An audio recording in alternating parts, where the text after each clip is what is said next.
Assalamu alaikum, and welcome to Relaxing with Qur'an. I'm so grateful you've chosen to spend these next 2 hours with me in contemplation of Allah's beautiful words. In our busy, often chaotic world, our hearts and minds rarely get the chance to truly rest. We're constantly moving, thinking, planning, worrying. But today we're going to step away from all of that. We're going to create a sacred space together. Take a moment to slow down, breathe, and join this peaceful study of Allah's words. If you find comfort here, please like, subscribe, and share so more hearts can pause and reflect with us.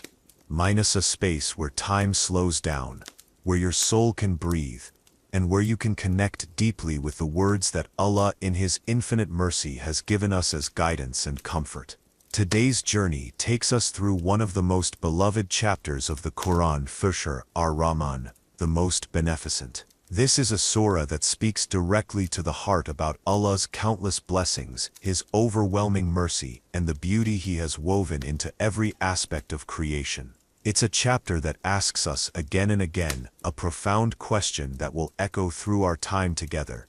Then which of the blessings of your Lord will you deny? Whether you're new to the Qur'an and eager to understand its wisdom, or you're a lifelong Muslim seeking to deepen your connection with these sacred words, this surah offers something extraordinary. It invites us to look around, really look at the world Allah has created for us, and to recognize that everything from the sun that warms our face to the very breath in our lungs is a gift from Ar-Rahman, the most merciful. So I invite you now to find a comfortable position. Perhaps close your eyes, or simply soften your gaze. Take a deep breath in, and let it out slowly. Let your shoulders drop, let any tension leave your body. We're about to embark on a spiritual journey together, one that will remind you of who you are, who your Creator is, and how deeply, unconditionally loved you are. Let us begin with the opening verses of Surah Ar-Rahman. I'll read them first in English, then we'll reflect together on their profound meaning. Verse 1, the most beneficent. Allah, verse 2, has taught you mankind the Qur'an by His mercy. Verse 3, He created man. Verse 4, He taught him eloquent speech. Notice how this surah begins, not with a command, not with a warning, but with a name, Ar-Rahman, the most beneficent. This is Allah introducing Himself to us in the most beautiful way possible. He's saying, before we talk about anything else, I want you to know who I am. I am the one whose mercy encompasses everything. Think about this for a moment. Of all the ways Allah could have started this chapter, He chose to remind us immediately of His boundless compassion. This sets the tone for everything that follows. Every blessing we're about to explore, every wonder we're about to contemplate, flows from this central truth. Allah is Ar-Rahman, and His mercy touches every aspect of our existence. The second verse takes us immediately to one of the greatest gifts humanity has ever received. The Qur'an itself has taught you mankind the Qur'an by His mercy. This isn't just information being shared. This is divine guidance, flowing directly from Allah's mercy to our hearts. The Qur'an isn't a burden placed upon us, but a gift given to us. It's a lighthouse in the darkness, a compass when we're lost, a source of comfort when we're in pain. When we understand that the Qur'an comes from Allah's mercy, our entire relationship with these words changes. We don't read them out of obligation alone, but out of gratitude. We don't study them just to fulfill a duty, but to receive healing. Allah didn't have to guide us, but He chose to, and He did so out of His infinite love and compassion for us. The third verse is breathtaking in its simplicity. He created man. In just 3 words, Allah reminds us of the miracle of our very existence. You didn't create yourself. You didn't choose to exist. Your consciousness, your ability to think and feel, and love and dream, all of this is a gift from Allah. Every heartbeat, every breath, every moment of awareness, is a blessing that flows directly from His creative power. But then comes the fourth verse, which reveals something extraordinary about human nature. He taught him eloquent speech. Allah didn't just create us and leave us to figure things out alone. He gave us language, the ability to communicate, to express our deepest thoughts and feelings, to connect with one another, to call out to Him in prayer. This gift of speech is what separates us from the rest of creation. Through speech, we can share love, seek forgiveness, offer comfort, and worship our Creator. This eloquent speech is also what allows us to understand and recite the Qur'an. The same divine gift that helps us say "I love you" to our families, helps us say Subhanallah in wonder at creation. The same ability that lets us express our fears also lets us cry out Ya Allah when we need help. The same tongue that can wound can also heal, can also remember Allah, can also recite these beautiful verses that bring peace to the heart. These opening verses establish something profound. Allah's relationship with humanity is built on mercy, guidance, creation and communication. He made us, He guides us, He speaks to us, and He gave us the ability to speak back to Him. This is the foundation upon which our entire faith rests. A loving Creator who wants nothing more than to be in relationship with His creation. As we pause here before continuing our journey, let this truth settle into your heart. You are here by Allah's mercy. You are reading these words by His guidance. You exist because He created you, and you can understand these meanings, because He gave you the gift of comprehension. Every aspect of your spiritual journey is a manifestation of His love for you. Now we move to verses that invite us to look up and around us, to witness the magnificent order Allah has placed in His creation. Verse 5. The sun and the moon run on their fixed courses, exactly calculated with measured out stages for each for reckoning, etc. Verse 6. And the herbs or stars and the trees both prostrate. Verse 7. And the heaven He has raised high, and He has set up the balance. Verse 8. In order that you may not transgress due balance. Verse 9. And observe the weight with equity, and do not make the balance deficient. After establishing His mercy and our creation, Allah now directs our attention to the grand theater of the universe. Look up at the sky, whether it's day or night, and contemplate the miracle happening above you right now. The sun and moon aren't wandering randomly through space. They're following precise paths, calculated with mathematical perfection that human minds can barely comprehend. Every sunrise you've ever witnessed, every sunset that's taken your breath away, every full moon that's lit up the night sky, these aren't accidents or coincidences. They're part of a divine choreography that has been playing out for billions of years with such precision that we can predict eclipses centuries in advance. This celestial dance provides us with our days and nights, our seasons, our ability to navigate and measure time itself. But notice the beautiful word choice here. They run on their courses. The Arabic suggests movement with purpose and energy, not the cold mechanical motion we might imagine. The sun and moon are like devoted servants, eagerly fulfilling their roles in Allah's creation, racing along their appointed paths to serve us, to give us light, warmth, guidance, and the rhythm of time itself. The 6th verse opens our eyes to something even more profound. And the herbs or stars and the trees both prostrate. This verse can be understood to refer to stars and plants, both being in submission to Allah. Think about this, from the mightiest star burning billions of miles away to the smallest plant, growing outside your window, everything in creation is in a state of worship and submission to its Creator. Trees don't rebel against their nature. Stars don't refuse to shine. Plants don't complain about growing toward the light. They simply exist in perfect harmony with the role Allah has given them. There's profound peace in this image. Imagine if we could live with such natural acceptance of our place in creation, such effortless submission to our purpose. Then Allah speaks about the balance. He has set up the balance. This isn't just talking about physical scales for weighing goods in the marketplace, though that's included. This is about the fundamental equilibrium that governs all existence. The balance between day and night, between seasons, between birth and death, between mercy and justice, between hope and responsibility.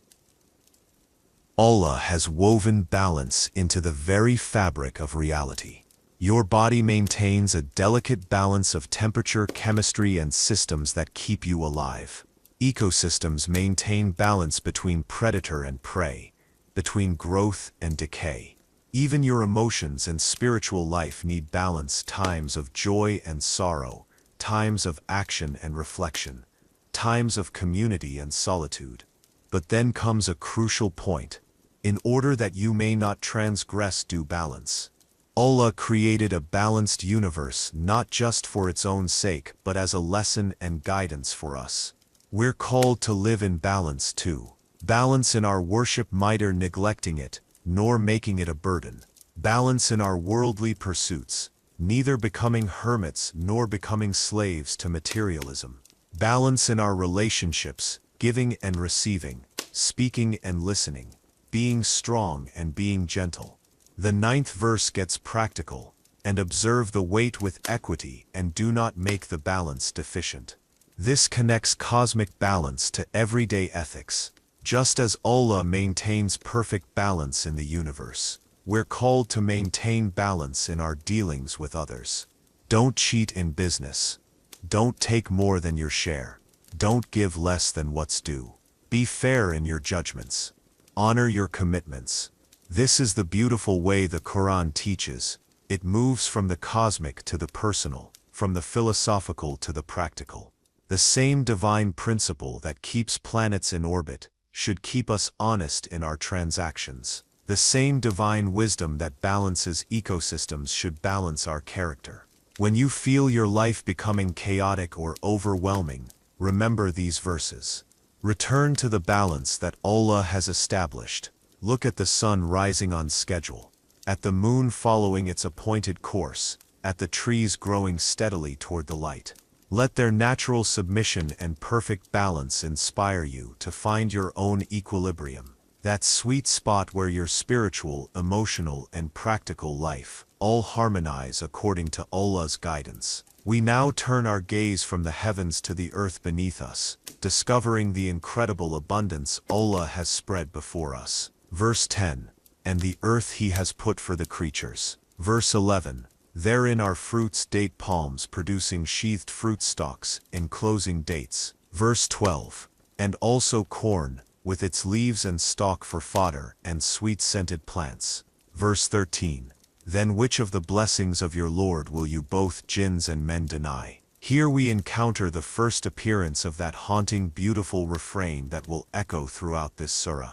Then which of the blessings of your Lord will you both deny? But before we reach that profound question, Allah paints a picture of the earth that should leave us breathless with gratitude. And the earth He has put for the creatures. Think about the simple magnificence of this statement. Allah didn't create the earth and then wonder what to do with it. He specifically designed it, prepared it, and placed it here for us, for all living creatures. The earth isn't just our random home, it's our intentional home, crafted with love and wisdom specifically to support life. Every step you take is on ground that Allah prepared for you. The soil beneath your feet contains millions of microorganisms, working together to sustain the plants that feed you. The mountains provide minerals and fresh water. The oceans regulate temperature and weather. The atmosphere filters harmful radiation while letting in life-giving sunlight. This isn't coincidence. This is divine engineering on a scale so vast and intricate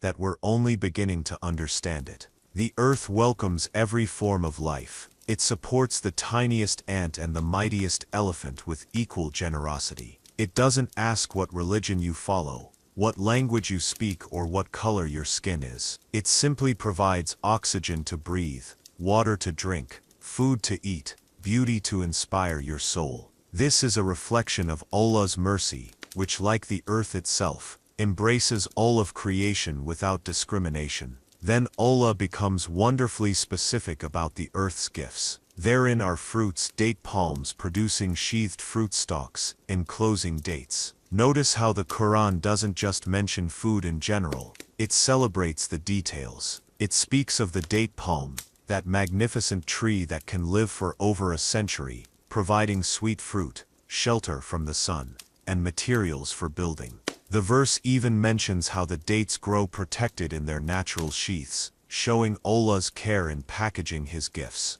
The date palm holds special significance in Arabian culture and Islamic tradition, but its mention here points to something universal: the way Allah provides exactly what we need in each environment. In tropical regions, coconut palms. In temperate zones, apple and pear trees. In colder climates, hardy grains and root vegetables. Wherever humans have settled, they've found that the earth provides precisely what they need to not just survive, but flourish. And also corn, with its leaves and stalk for fodder, and sweet-scented plants. Here we see Allah's comprehensive provision. The grain feeds humans, the leaves and stalks feed our animals, and the sweet-scented plants, herbs and flowers, feed our souls with their beauty and fragrance. Nothing is wasted in Allah's design. Every part of creation serves multiple purposes, supports multiple forms of life. When did you last truly smell a flower?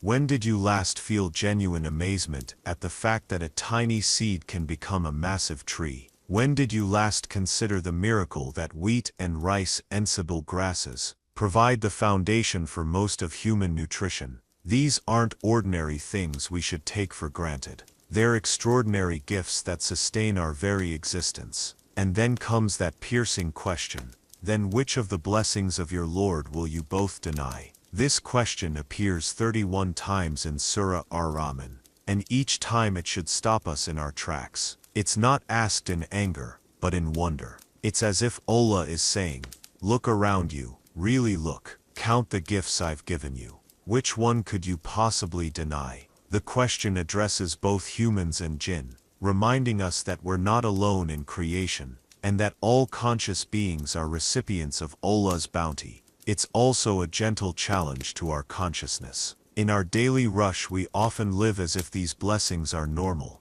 expected, automatic. We flip a switch and expect light. We turn a tap and expect water. We plant a seed and expect it to grow. But the Qur'an is asking us to pause, to wonder, to feel genuine awe at the intricate web of blessings that surround us every moment. The oxygen you're breathing right now, can you deny that it's a blessing? The food that will nourish you today, can you deny its gift? The earth that supports your weight, the plants that beautify your world, the fruits that satisfy both hunger and taste. Which of these could you possibly take for granted? Now we journey into one of the most profound reflections on human nature and creation, as Allah reveals the materials from which He fashioned His conscious beings. Verse 14, He created man Adam from sounding clay like the clay of pottery. Verse 15, and the jinns did He create from a smokeless flame of fire. Verse 16, then which of the blessings of your Lord will you both jinns and men deny? Verse 17, He is the Lord of the two easts places of sunrise, during early summer and early winter, and the Lord of the two wests places of sunset during early summer and early winter. Verse 18, then which of the blessings of your Lord will you both jinns and men deny? These verses invite us into one of the most humbling yet elevating contemplations possible, understanding what we're made of, and what that means for how we should live. When Allah tells us that man was created from sounding clay like the clay of pottery, He's not diminishing us. He's revealing something beautiful about our nature and our relationship with Him. Clay is one of the most humble materials imaginable. You can find it in the ground beneath your feet. When dry, it's dusty and unremarkable. When wet, it's muddy and messy. Yet in the hands of a skilled potter,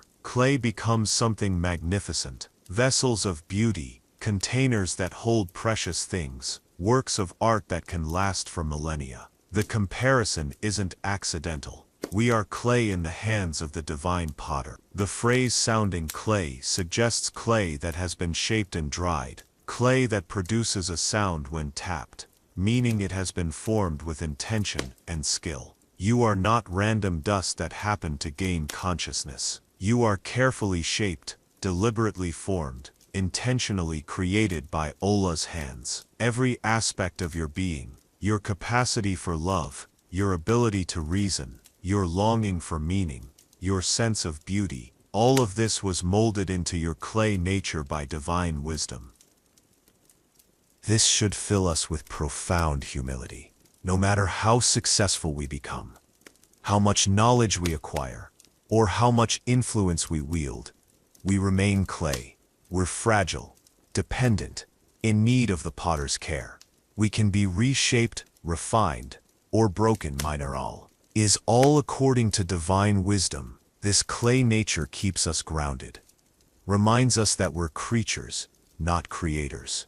Yet there's incredible dignity in being Allah's pottery. A master potter doesn't waste time on inferior clay or casual projects. Every piece is created with purpose. You are not an accident or an afterthought. You are a deliberate work of divine artistry, shaped for a specific purpose in the grand design of creation. The contrast with the jinn is illuminating. And the jinns did he create from a smokeless flame of fire. Fire and clay represent very different qualities. Fire is quick, intense, transformative. Minerals it can illuminate or consume, warm or burn. Clay is steady, enduring, receptive. It can be shaped and holds its form. Both are Allah's creations. Both have their roles, but they represent different aspects of conscious existence. Understanding our clay nature helps explain many human characteristics. Like clay, we're moldable. Minerals we can learn, grow, change our habits, develop new skills. Like clay, we're best when we're receptive to the potter's hands, humble before Allah, open to guidance, willing to be shaped by divine wisdom. Like clay, we can become beautiful and useful when we submit to the creative process, but we can also become hardened and brittle when we resist. Then Allah expands our perspective even further. He is the Lord of the two easts and the Lord of the two wests. This phrase points to the shifting positions of sunrise and sunset throughout the year. In summer, the sun rises and sets at different points on the horizon than in winter. Allah is Lord over all these variations, all these cycles, all these changes. But think deeper about what this means. Allah doesn't just control one moment or one season. He's the Lord of all the easts, every sunrise that has ever happened or ever will happen. He's the Lord of all the wests, every sunset that has painted the sky in magnificent colors. He governs not just today's weather, but all weather. Not just this season, but all seasons. Not just your current circumstances, but all the changes and transitions of your entire life. When you're going through difficult times, remember that Allah is the Lord of all your seasons, your summer seasons of joy and abundance, and your winter seasons of challenge and scarcity. When life feels like it's in constant flux, remember that the one who governs the changing positions of the sun throughout the year also governs the changing circumstances of your life with the same wisdom and precision. And again comes that searching question. Then which of the blessings of your Lord will you both deny? Your very existence as a conscious being, shaped from clay by divine hands, is this not a blessing? The fact that you can think, feel, love, hope, dream, and worship, can you deny this gift? The reality that you live under the care of the one who controls all the easts and all the wests, who manages the cosmic cycles with perfect wisdom. Is this not worthy of acknowledgement and gratitude? We now turn to one of the most beautiful and scientifically remarkable passages in the Qur'an, where Allah draws our attention to the wonders hidden in the vast oceans that cover our planet. Verse 19. He has let loose the two seas, the salt water and the sweet meeting together. Verse 20. Between them is a barrier which none of them can transgress. Verse 21. Then which of the blessings of your Lord will you both jinns and men deny? Verse 22. Out of them both come out pearl and coral. Verse 23. Then which of the blessings of your Lord will you both jinns and men deny? Verse 24. And his are the ships going and coming in the seas, like mountains. Verse 25. Then which of the blessings of your Lord will you both jinns and men deny? These verses invite us to contemplate one of the most fascinating phenomena in our natural world. The meeting of different bodies of water. When the Qur'an speaks of two seas meeting together with a barrier which none of them can transgress, it's describing something that modern oceanography has only recently begun to fully understand and appreciate. In places where rivers meet the sea, where different ocean currents converge, or where waters of different temperatures and densities come together, there exists an invisible but very real boundary. Fresh water and salt water can flow alongside each other for miles without fully mixing. Different bodies of water maintain their distinct characteristics, their temperature, salinity, density, even their marine life, while coexisting in the same space. This is a miracle hiding in plain sight. Water, which seems so fluid and changeable, actually follows precise divine laws. Allah has established invisible boundaries that these waters respect with perfect obedience. They meet, they touch, they exist side by side, but they don't transgress the limits Allah has set for them. This is submission to divine law demonstrated in the most fundamental elements of creation. Think about the profound wisdom in this design. If all waters mixed immediately and completely, our planet's climate systems would collapse. Ocean currents that regulate global temperature depend on differences in water density and temperature. The water cycle that brings rain to distant lands depends on the precise interaction between fresh and salt water. Marine ecosystems thrive because of the gradual mixing zones where different waters meet, creating unique environments for diverse forms of life. But there's a spiritual lesson here too. Just as Allah has set boundaries for the waters that they cannot transgress, He has set boundaries for us, moral and spiritual limits that guide us toward what's beneficial and away from what's harmful. These boundaries aren't restrictions meant to confine us, but protective guidelines meant to preserve the harmony and balance of our lives and communities. When we respect the boundaries Allah has set Midas in our relationships, our business dealings, our worship, our treatment of creation, we contribute to the overall harmony of existence, just like those obedient waters. When we transgress those boundaries, we create turbulence and disruption, just as mixing all waters indiscriminately would create chaos in natural systems. From these carefully ordered waters comes extraordinary beauty. Out of them both come out pearl and coral. The interaction between fresh and salt water, between different marine environments, creates conditions where some of nature's most stunning treasures can form. Pearls, those perfect spheres of lustrous beauty, form in the protective shells of creatures living in these mixed waters. Coral reefs, among the most biodiverse ecosystems on Earth, thrive in the delicate balance between different water conditions. This teaches us something profound about divine providence. Allah doesn't just maintain order for the sake of order. He creates conditions where beauty and abundance can flourish. The same divine wisdom that keeps waters within their boundaries also nurtures the formation of pearls and the growth of coral reefs. Limitations and boundaries, when they come from divine wisdom, don't restrict beauty, they enable it. The mention of ships like mountains adds another dimension to our wonder. These massive vessels, carrying people and goods across vast oceans, are possible because Allah has made the waters navigable and predictable. The same seas that maintain their mysterious boundaries also support human civilization through trade, travel, and exploration. The waters that could easily overwhelm and destroy us instead carry us safely across their surfaces. Throughout history, humans have looked at the vast, powerful ocean and felt their own smallness. Yet Allah has made even these mighty waters serve human needs. Ships traverse oceans with confidence, because the waters follow reliable patterns, because currents flow in predictable ways, because divine order governs even the most seemingly chaotic storms. Every time that haunting question returns, then which of the blessings of your Lord will you both deny? It should find us with new appreciation.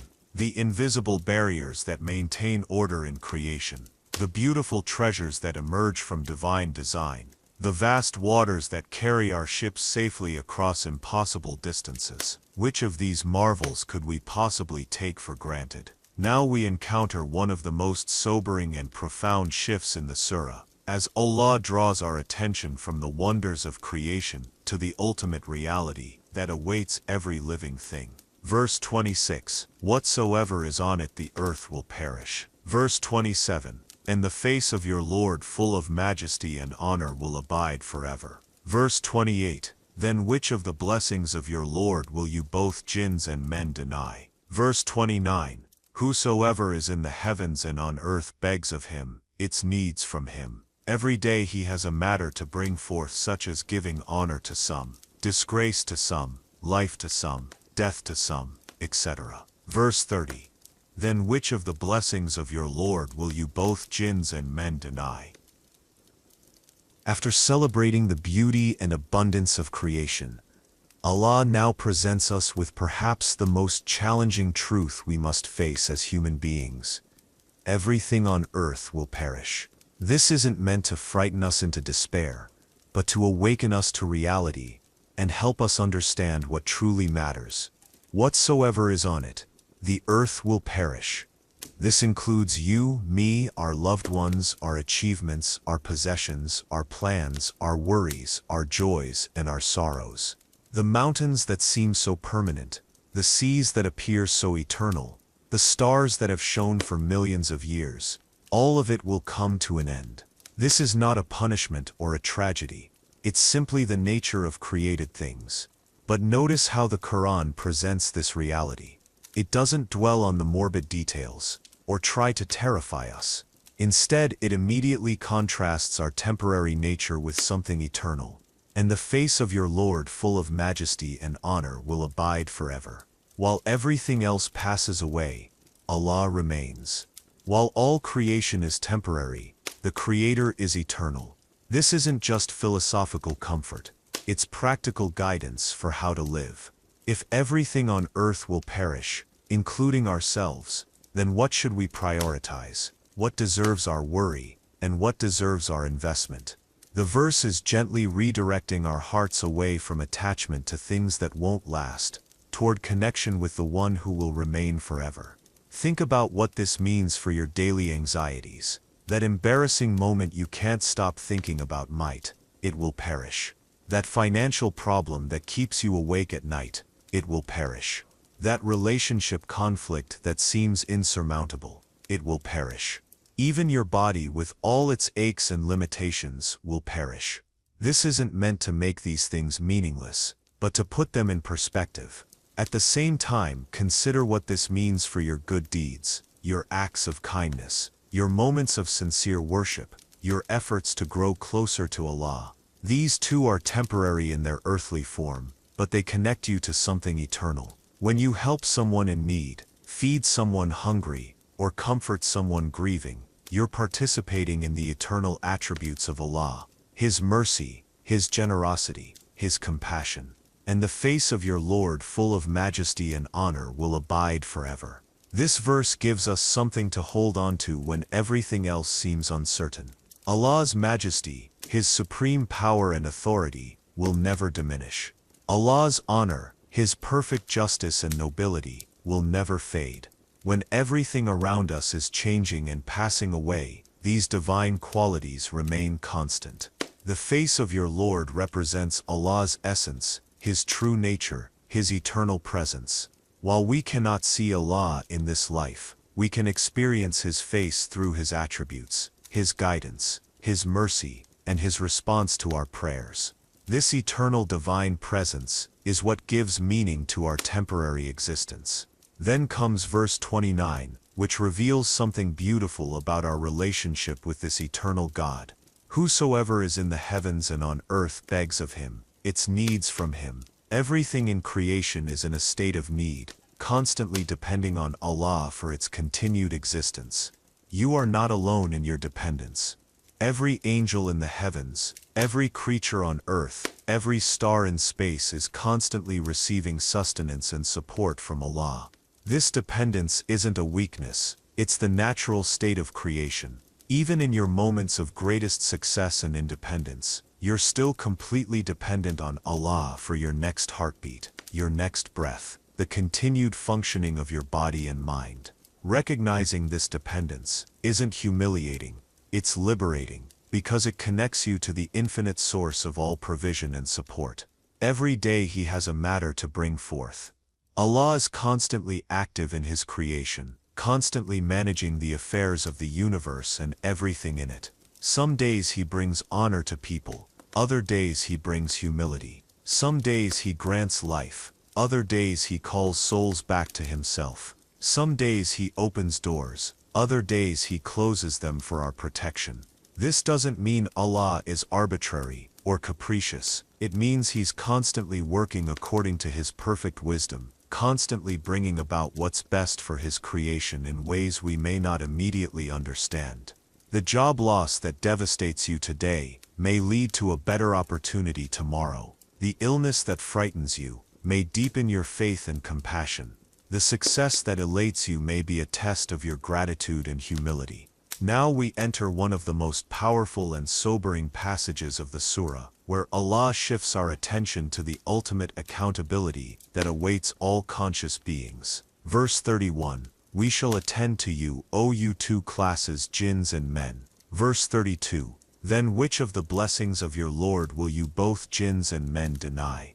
Verse 33, "O assembly of jinns and men, if you have power to pass beyond the zones of the heavens and the earth, then pass them, but you will never be able to pass them, except with authority from Allah." Verse 34, "Then which of the blessings of your Lord will you both jinns and men deny?"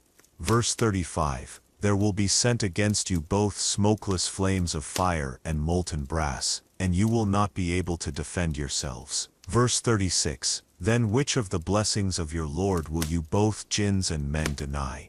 The tone here shifts dramatically, yet the core message of Allah's mercy continues, even as we contemplate divine justice. "We shall attend to you, O you two classes" isn't a threat, it's a promise. Allah is saying that He will give His full attention to settling accounts, to ensuring that justice is served, to making sure that every deed is properly weighed and rewarded or corrected. Think about what it means that Allah will personally attend to your case. In this world we often feel forgotten by those in power, overlooked by systems, ignored by institutions. But Allah promises that He will personally attend to every single one of us. Your struggles haven't gone unnoticed. Your good deeds haven't been forgotten. Your private prayers, your hidden acts of kindness, your secret struggles against temptation. Allah has attended to all of it, and He will attend to you on the day of judgment. This personal attention from Allah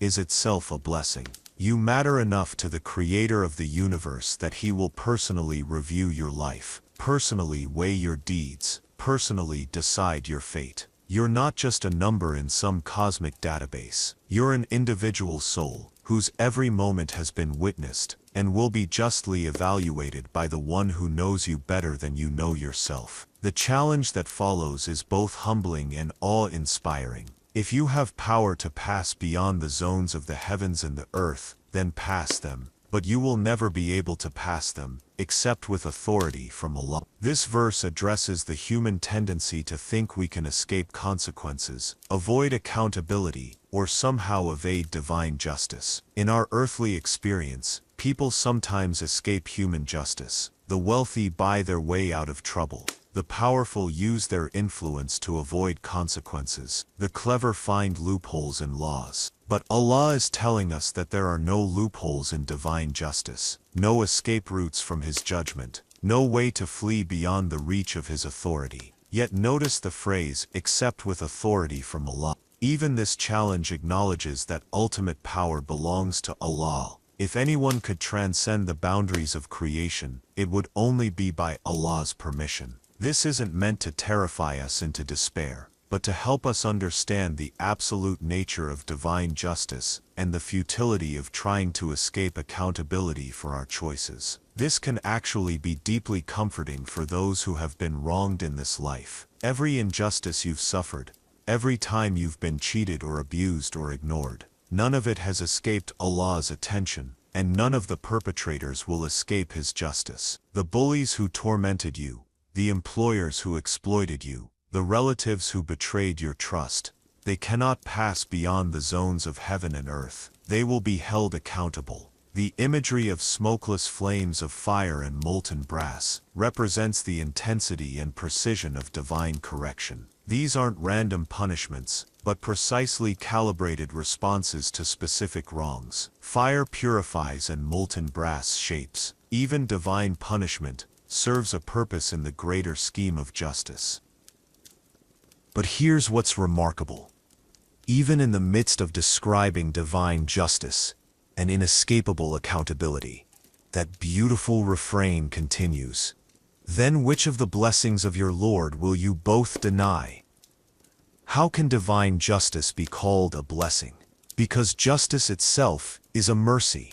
In a world full of unfairness, oppression, and uncorrected wrongs, the promise that perfect justice will ultimately prevail is one of the greatest blessings imaginable. The knowledge that every good deed will be rewarded, every injustice corrected, every wrong made right. This isn't something to fear. If you've been striving to live righteously, it's something to celebrate. Divine justice is also a blessing, because it validates the moral choices we make in this life. If there were no ultimate accountability, then kindness and cruelty would be equivalent. Honesty and deception would have equal value.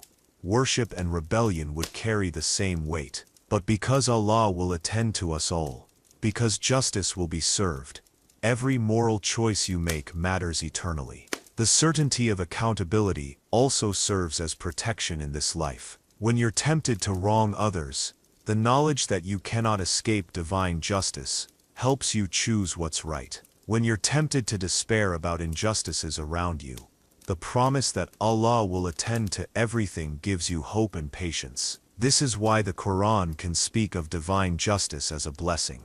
Because those who align themselves with truth and righteousness have nothing to fear and everything to hope for from perfect justice. We now witness one of the most dramatic and awe-inspiring descriptions in the Qur'an, as Allah paints a picture of the cosmic transformation that will mark the end of time as we know it. Verse 37.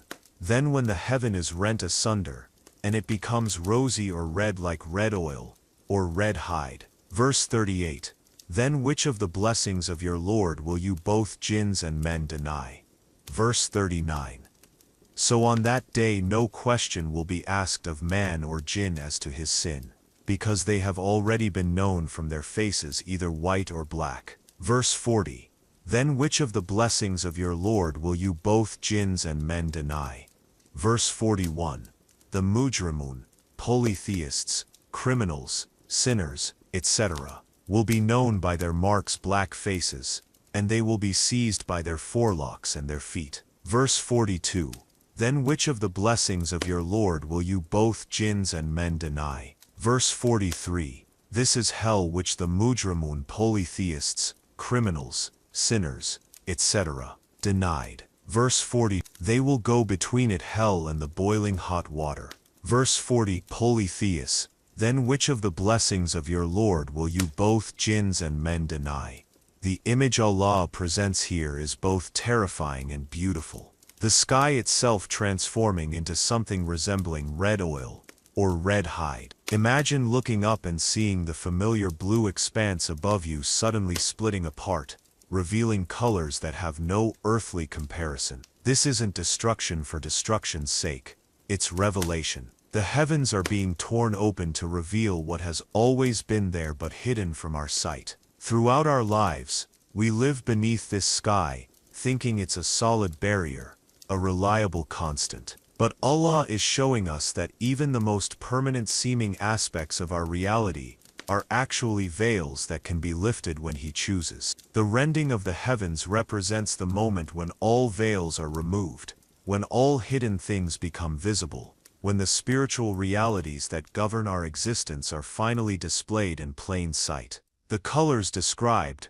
rosy red like oil or leather, suggest something being heated, processed, transformed. Just as metal reveals its true nature when heated in a forge, the universe itself will reveal its true nature in this final transformation. What we thought was permanent will show itself to be temporary. What we thought was hidden will become manifest. Yet even in this cosmic upheaval, that persistent question continues. Then which of the blessings of your Lord will you both deny? How can the rending of the heavens be called a blessing?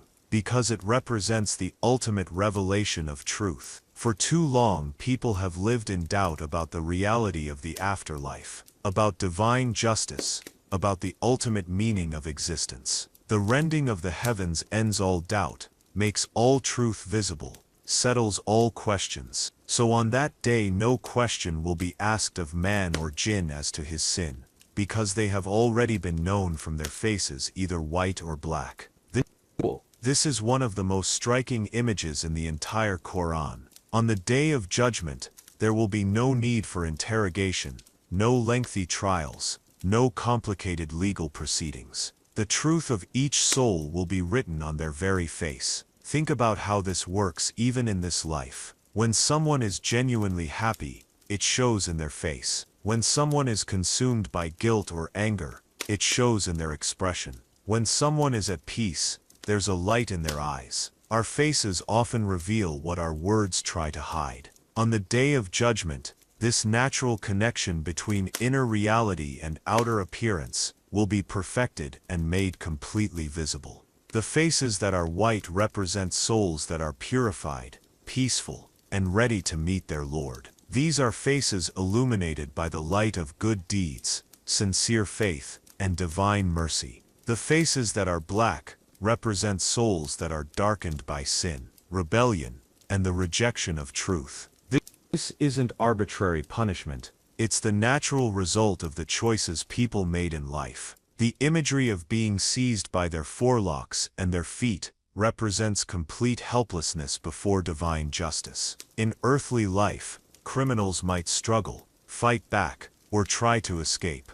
But before Allah's justice, there is no struggle, no resistance, no escape possible. The forehead and the feet represent the extremities of the human body, suggesting that divine justice encompasses every aspect of a person's being. This is hell which the mujrimun denied. Throughout their earthly lives, some people mock the concept of hell, dismiss it as primitive superstition, or convince themselves it doesn't exist. But Allah is saying that hell's reality doesn't depend on human belief or acceptance. It exists whether people acknowledge it or not, and those who denied it will finally face the reality they rejected. The description of going between it, hell, and the boiling hot water suggests a torment that offers no relief, no escape, no comfortable position.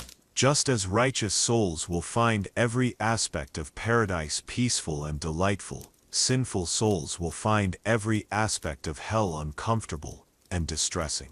But notice that even here, surrounded by descriptions of divine punishment, that beautiful question persists: then which of the blessings of your Lord will you both deny? This reminds us that even divine punishment serves divine mercy. Hell exists not because Allah enjoys punishing people, but because justice demands that wrongs be corrected, and because the moral order of the universe requires consequences for moral choices. The very existence of hell is a blessing, because it means that good and evil are not equivalent in Allah's sight, that the struggles of righteous people matter, that justice will ultimately prevail. It's a blessing for victims of oppression to know their oppressors will face consequences. It's a blessing for those who sacrifice worldly pleasures for spiritual growth to know their sacrifices have eternal significance. After contemplating divine justice and its consequences, Allah now turns our hearts toward the most beautiful reward awaiting those who lived with consciousness of their Creator. Verse 46. But for him who, the true believer of Islamic monotheism, who performs all the duties ordained by Allah and His Messenger Muhammad, and keeps away, abstain from all kinds of sin and evil deeds prohibited in Islam, and fears the standing before his Lord, there will be 2 gardens, that is, in paradise. Verse 47. Then which of the blessings of your Lord will you both jinns and men deny? Verse 48. With spreading branches. Verse 49. Then which of the blessings of your Lord will you both jinns and men deny? Verse 50. In them both will be 2 springs flowing, free. Verse 51. Then which of the blessings of your Lord will you both jinns and men deny? Verse 52. In them both will be every kind of fruit in pairs. Verse 53. Then which of the blessings of your Lord will you both jinns and men deny? What a beautiful transition this is. After describing the fate of those who denied Allah's blessings, we now hear about those who lived with fear of standing before their Lord. This isn't the paralyzing fear of terror, but the reverent fear of awe, the kind of fear that leads to wisdom, that keeps us mindful of our choices, that helps us live with dignity and purpose. This fear is actually a form of love. When you truly love someone, you fear disappointing them, not because they're cruel, but because their opinion of you matters deeply. When you fear standing before Allah, it's because you recognize His majesty, His perfect justice, and His right to judge your life. This fear motivates you to live better, to choose kindness over cruelty, to choose honesty over deception, to choose gratitude over ingratitude. The reward for this consciousness is described as 2 gardens. Why 2? Some scholars suggest these represent different levels of paradise. Others that they represent the fulfillment of both spiritual and physical needs. Still others that one is for the believer and one for their loved ones. Whatever the exact meaning, the image is clear. Abundance beyond imagination, blessing upon blessing, joy multiplied. Notice how paradise is described through natural imagery that we can understand and appreciate. Gardens represent life, growth, beauty, shade, and refreshment. After a long, difficult journey through a desert, nothing is more welcome than a garden. After the heat and struggle of this earthly life, paradise will be the ultimate garden, of a place of perfect rest, perfect beauty, perfect peace, with spreading branches. Imagine trees so lush and full that their branches spread wide, offering shade and shelter. These aren't sparse, struggling plants fighting for survival in harsh conditions. These are trees that have everything they need to flourish, growing in perfect conditions, spreading their beauty and benefit generously. This is an image of life without limitation, growth without obstacle, beauty without flaw. In this earthly life we're often disappointed by the limitations of natural beauty. The most beautiful flower wilts, the most perfect day ends, the most peaceful garden is threatened by storms, pests, or drought. But the gardens of paradise represent natural beauty perfected, freed from all the limitations and threats that mar earthly beauty. In them will be 2 springs flowing free. Water is life, and flowing water represents life that never stagnates, never runs dry, never becomes contaminated. In desert cultures, a flowing spring is the difference between life and death. Its security, its abundance, it's the foundation of all prosperity. To have not just 1 but 2 springs flowing freely suggests abundance beyond necessity, provision beyond mere survival. These springs flow free, meaning they're not controlled or rationed, not owned by anyone who might limit access, not dependent on weather or seasons. In paradise, the water of life flows freely to all who dwell there. There's no scarcity, no competition, no anxiety about running out. This represents the perfect security that comes from Allah's infinite provision. In them will be every kind of fruit in pairs, variety, abundance, and perfection. Every type of nourishment and pleasure that fruit can provide, available in pairs, suggesting both abundance and choice. The word pairs might indicate that for every earthly fruit we know, there's a perfected version in paradise. Or it might mean that every fruit comes in multiple varieties, ensuring that there's always something to suit every taste and mood. Fruit represents sweetness, nutrition, natural pleasure, and the reward that comes after patient cultivation. In earthly life, we plant seeds and wait months or years for fruit. In paradise, the fruit is always available, always perfectly ripe, always satisfying. This represents the fulfillment of all our patient efforts in this life. Our prayers, our good deeds, our struggles against temptation, our efforts to help others. Each description is followed by that beautiful question. Then which of the blessings of your Lord will you both deny? But now the question has a different tone. Instead of challenging us to recognize blessings we might overlook, it's inviting us to marvel at blessings so magnificent that denial would be impossible. Who could deny the beauty of eternal gardens? Who could fail to appreciate springs that flow forever? Who could dismiss the gift of abundant, perfect fruit? The repetition of this question throughout the paradise descriptions serves to build anticipation and wonder. Each blessing is presented, then we're invited to pause and appreciate it fully before moving to the next. This creates a sense of overwhelming abundance, blessing upon blessing upon blessing, each one worthy of individual contemplation and gratitude. We continue our journey through the gardens of paradise, where Allah reveals not just the physical beauty of eternal reward, but the deeper gifts of rest, intimacy and perfect companionship. Verse 54, reclining upon the couches lined with silk brocade, and the fruits of the two gardens will be near at hand. Verse 55, then which of the blessings of your Lord will you both jinns and men deny? Verse 56, wherein both will be those maidens restraining their glances upon their husbands, whom no man or jinn yatmithuna has opened their hymens with sexual intercourse before them. Verse 57, then which of the blessings of your Lord will you both jinns and men deny? Verse 58, in beauty they are like rubies and coral. Verse 59, then which of the blessings of your Lord will you both jinns and men deny? Verse 60, is there any reward for good other than good? Verse 61, then which of the blessings of your Lord will you both jinns and men deny? Reclining upon the couches lined with silk brocade, what a beautiful image of complete rest and comfort. In this earthly life, true rest is often elusive. Even when our bodies are at rest, our minds race with worries, plans, regrets or fears. Even when we're physically comfortable, we're often emotionally or spiritual, but paradise represents perfect rest, physical, emotional, mental and spiritual. The image of reclining suggests leisure without laziness, rest without boredom,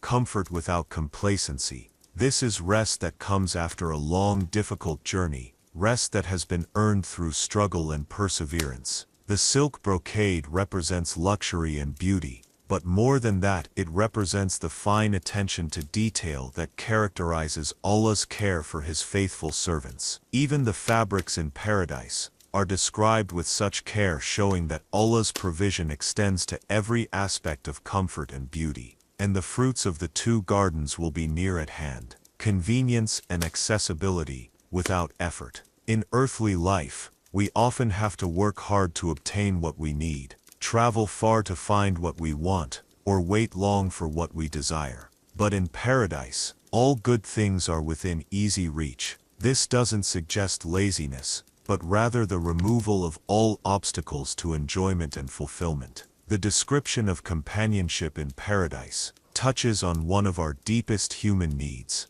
the longing for pure, faithful, loving relationships. Those restraining their glances upon their husbands describes the kind of devotion and faithfulness that we often long for but rarely find perfectly in this world. In earthly relationships, even the best of us sometimes have wandering hearts or eyes, but paradise offers relationships characterized by complete loyalty, perfect contentment, and mutual devotion. The purity described here, whom no man or jinn has touched before them, represents not just physical purity, but emotional and spiritual purity as well. These are relationships free from the complications, disappointments, and baggage that often burden earthly relationships. There's no jealousy because there's no cause for jealousy. There's no insecurity because there's perfect love and acceptance. There's no fear of loss because everything in paradise is eternal.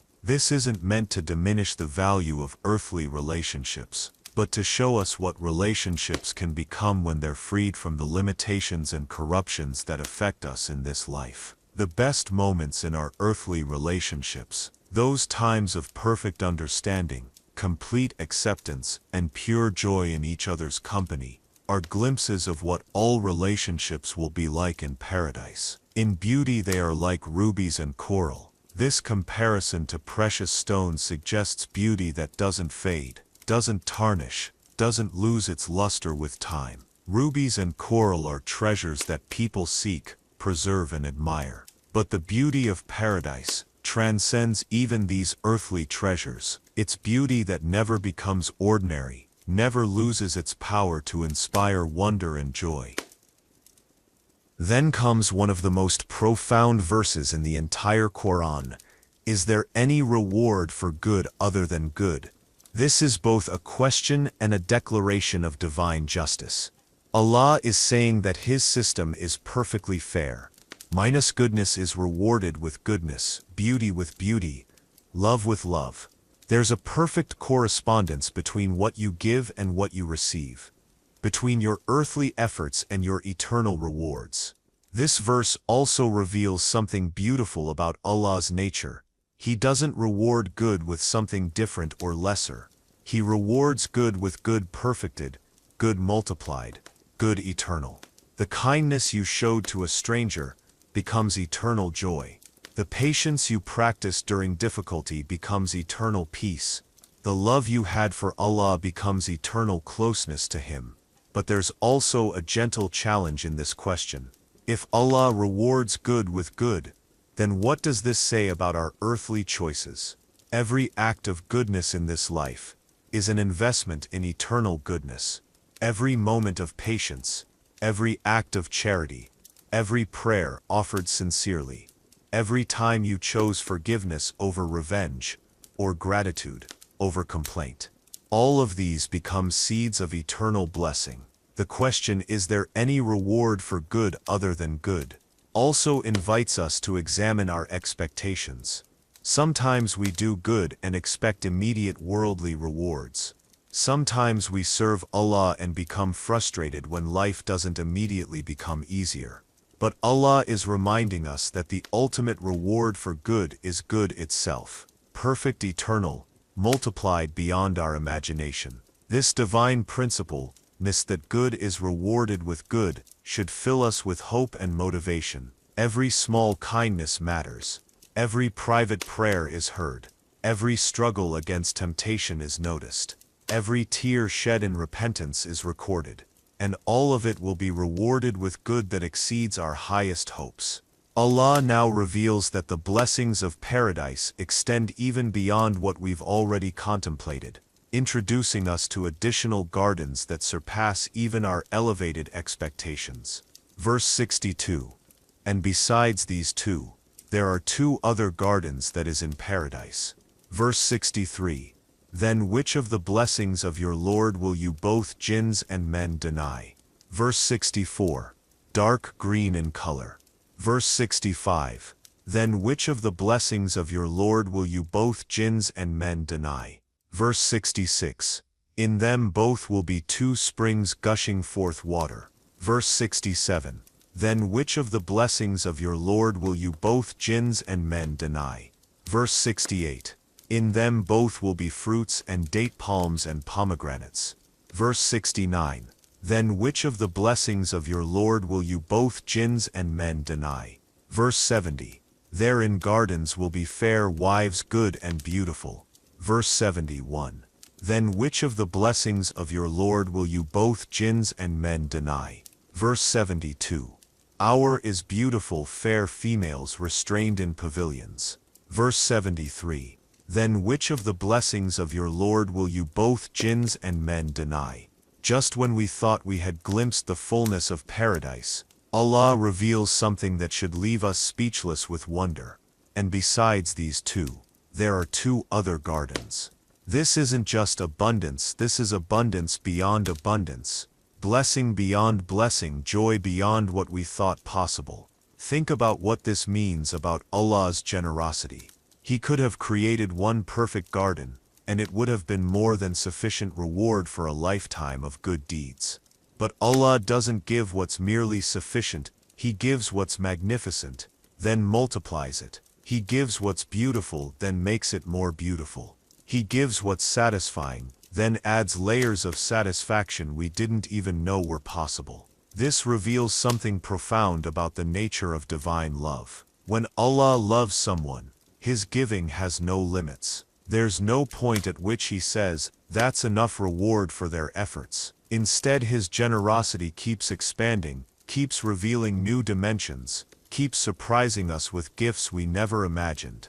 Dark green in color. This description suggests gardens so lush, so well watered, so full of life that they appear dark green, rather than the lighter green of ordinary vegetation. This is the deep green of plants that have never known drought, never suffered from poor soil, never been stressed by harsh conditions. It's the green of perfect health, abundant life, and optimal growth. In earthly gardens, we work hard to achieve this kind of lush growth. We water carefully, fertilize regularly, protect from pests and diseases. But these gardens are naturally, effortlessly, eternally, this perfect deep green. They represent life at its most abundant and beautiful, without any of the struggle and effort required to maintain earthly gardens. In them will be 2 springs gushing forth water. Notice the progression from the first gardens, which had springs flowing free, to these gardens, which have springs gushing forth. This suggests even greater abundance, even more generous provision. The water doesn't just flow, it gushes, suggesting plenty beyond need, abundance that overflows, provision that never runs low. Water that gushes forth also suggests energy, vitality, and enthusiasm in Allah's provision. This isn't grudging giving or careful rationing. This is generous, joyful, overflowing provision that delights in giving more than what's needed. It's the kind of giving that characterizes true love, not calculating and measured, but enthusiastic and abundant. In them will be fruits and date palms and pomegranates. Again we see both variety and specificity. Not only are there fruits of every kind, but Allah specifically mentions date palms and pomegranates, fruits that are particularly sweet, nutritious, and beautiful. Date palms with their tall stature and sweet fruit symbolize dignity and sustenance. Pomegranates, with their jewel-like seeds and rich flavor, symbolize abundance and hidden treasures. The mention of these specific fruits also connects paradise to the best of earthly experience. If you've ever enjoyed the sweetness of dates or the rich taste of pomegranates, paradise offers these familiar pleasures perfected and made eternal. Allah doesn't replace all earthly joys with something completely foreign. He perfects and eternalizes the joys we already know and love. Therein will be fair wives, good and beautiful. The emphasis on both goodness and beauty suggests complete perfection in companionship. Beauty without goodness can become tiresome or even repulsive. Goodness without beauty can lack the joy and delight that make relationships truly fulfilling. But paradise offers both qualities perfected and combined in every relationship. The word fair suggests not just physical beauty, but moral beauty, fairness in character, justice in dealing, purity in heart. These are companions who are beautiful inside and out, whose beauty enhances their goodness and whose goodness enhances their beauty. Our is restrained in pavilions. This image suggests both beauty and modesty, companionship that's both delightful and dignified. The pavilions represent private spaces where intimate relationships can flourish without any external pressures or corrupting influences. These are relationships that exist in perfect circumstances, free from all the challenges that constrain earthly relationships. Throughout this description, that beautiful question keeps returning. Then which of the blessings of your Lord will you both deny? But by now the question has become almost rhetorical. Who could deny such magnificent abundance? Who could fail to acknowledge such overwhelming generosity? The question now serves to help us pause and appreciate each blessing individually, to prevent us from rushing through this catalog of wonders without truly absorbing what's being offered. We now arrive at the culmination of the paradise descriptions, where Allah presents the final details of eternal comfort and the magnificent conclusion to this divine catalog of blessings. Verse 74, whom no man or jinn yatmathuna has opened their hymens with sexual intercourse before them. Verse 75, then which of the blessings of your Lord will you both jinns and men deny? Verse 76, reclining on green cushions and rich beautiful mattresses. Verse 77. Then which of the blessings of your Lord will you both, jinns and men, deny? Verse 78. Blessed be the name of your Lord, Allah, the owner of majesty and honor. As we reach the final verses describing paradise, we're struck by how Allah concludes this magnificent vision, not with overwhelming grandeur that might seem distant or unattainable, but with intimate details of comfort that speak to our most basic human needs for rest, beauty, and pure relationships. The purity described in verse 74 completes the picture of relationships in paradise. These aren't just physically beautiful companions, but souls that have never been touched by the disappointments, betrayals, or complications that can shadow earthly relationships. This represents emotional and spiritual virginity, as much as physical mighty hearts that have never been broken by unfaithfulness, trust that has never been violated, love that has never been contaminated by selfishness or deception. In our earthly experience, we often carry wounds from past relationships into new ones. We bring fears, insecurities, protective walls, and painful memories that can interfere with our ability to love and trust fully.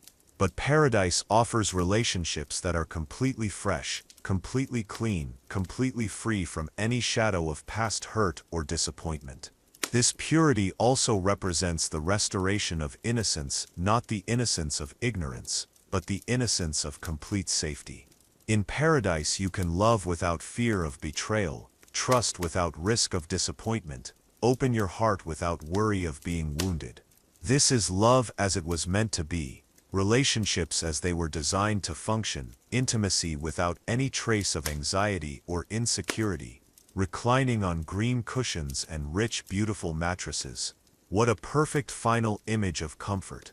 After describing gardens, springs, fruits, and companionship, Allah ends with the simple pleasure of perfect rest. Green cushions suggest the color of life, growth, and nature at its most peaceful. Rich beautiful mattresses speak to comfort that's both luxurious and tasteful, both restful and beautiful. This isn't the rest of exhaustion or depression, but the rest of complete satisfaction. It's the rest that comes after a long journey successfully completed, after important work well done, after struggles honorably endured.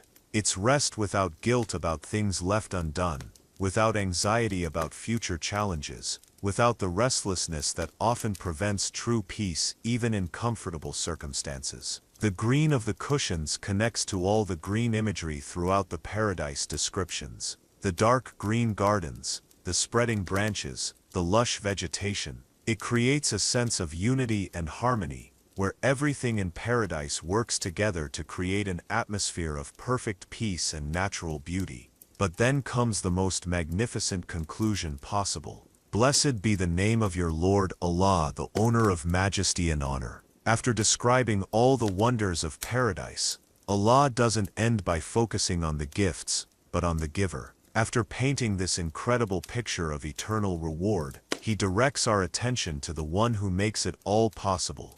Blessed be the name. This is an expression of praise that acknowledges that even the name of Allah is worthy of blessing and honor. Just speaking Allah's name, just remembering who He is, just contemplating His attributes is itself a blessing.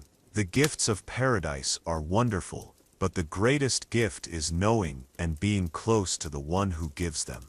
The owner of majesty and honor. These two qualities perfectly summarize why Allah deserves all praise. His majesty refers to His supreme power, His absolute authority, His position above all creation. His honor refers to His perfect justice, His complete reliability, His moral perfection. He has both the power to fulfill His promises and the integrity to be trusted completely. The word owner is significant here. Allah doesn't just possess majesty and honor, He owns them completely. All majesty ultimately belongs to Him. All true honor flows from Him. Any majesty or honor that any created being possesses is only a reflection of His infinite majesty and honor. This ending transforms our entire understanding of the paradise descriptions. These aren't just rewards we earn through good deeds. They're gifts from the owner of majesty and honor. They're expressions of his nature, manifestations of his love, demonstrations of his generosity. The true blessing isn't just experiencing paradise, it's experiencing the love and generosity of the one who created it for us. As this magnificent surah concludes, we're left not just with anticipation of future rewards, but with overwhelming gratitude for present blessings. Every breath we take, every moment of consciousness we enjoy, every capacity for love and beauty and joy that we possess. All of this flows from the same divine source that will one day provide eternal gardens, flowing springs, and perfect rest. The question that has echoed throughout this surah, then which of the blessings of your Lord will you both deny, now includes this ultimate blessing, knowing Allah Himself, the owner of majesty and honor, the source of every good thing that has ever existed or ever will exist.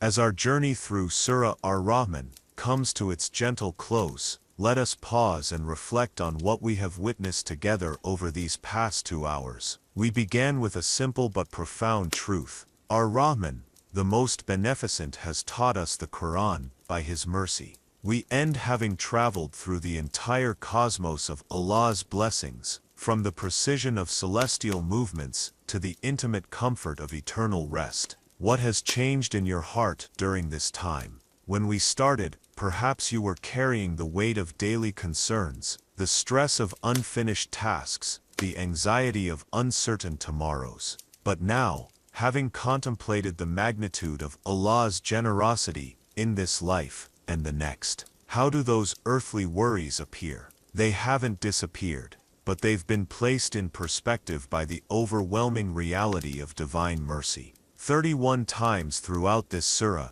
Allah asked us, then which of the blessings of your Lord will you both deny? This question has echoed through every aspect of existence we've contemplated. The sun and moon following their appointed courses, which of these blessings can you deny? The earth providing fruits and grains and sweet-scented plants, which of these gifts can you dismiss? Your own creation from clay, shaped by divine hands. How can you fail to acknowledge this miracle? The question was never meant to be answered with words, but with a transformed heart. Each time it was asked, it was an invitation to pause, to wonder, to feel genuine gratitude stirring in your soul. By now the answer should be clear.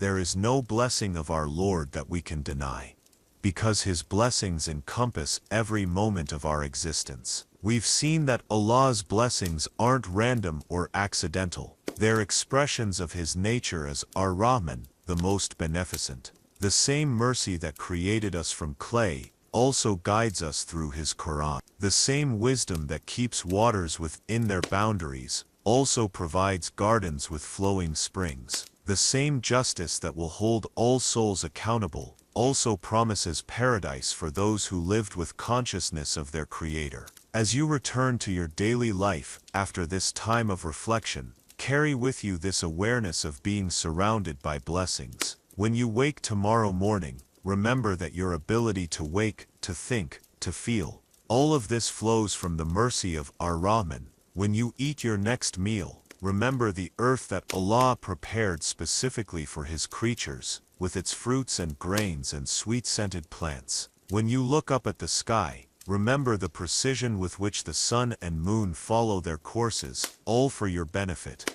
But most importantly, remember that every blessing you enjoy now is a glimpse of what awaits those who live with gratitude and God consciousness. The beauty you see in earthly gardens points to gardens with spreading branches and flowing springs. The love you experience in earthly relationships hints at the perfect companionship of paradise. The moments of peace you find in this life are foretastes of reclining on green cushions in eternal comfort. Let us conclude with some supplications, asking Allah to make us among those who recognize His blessings, who live in gratitude for His mercy, and who prepare for the meeting with Him. Rabbana atina fid dunya, hasanatan wa fil akhirati hasanatan wa fil akhirati hasanatan wa qina adhaban nar. Our Lord, Give us good in this world, and good in the next world, and save us from the punishment of the fire.